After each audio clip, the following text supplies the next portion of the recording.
বড়দের সবসময় কি এত ঝগড়া, কে জানে। তুই আমার সব থেকে প্রিয় বন্ধু, আর তোর সাথেই কিনা আমার কথা বলাই বারণ। হ্যাঁ রে, আমারও। কাল আমাদের অনুষ্ঠানে তোরা এলে কত ভালো হতো বল। হ্যাঁ তো, তুই এখন যা। আমাদের বাড়ির কেউ দেখে ফেললে আবার আমাকে খুব বকবে।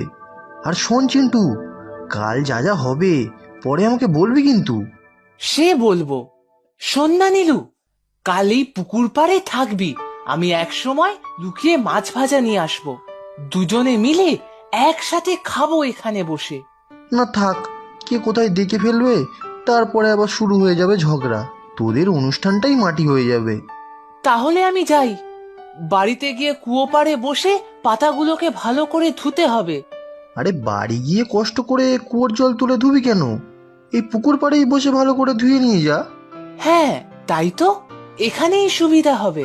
আয়, আমিও তোর সাথে বসে পাতাগুলো ধুয়ে দিচ্ছি। তুই ধুবি কলা পাতা? কেউ যদি দেখে ফেলে? দেখুক গিয়ে, পাতাই তো ধুয়ে দেবো।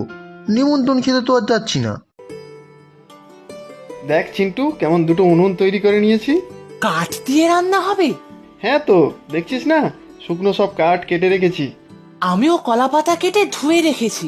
সাবাস, তোর বাবা বাজার তো সব প্রায় করেই ফেলেছে, শুধু মাছ আর মাংসটা কাল সকালে এলেই হবে।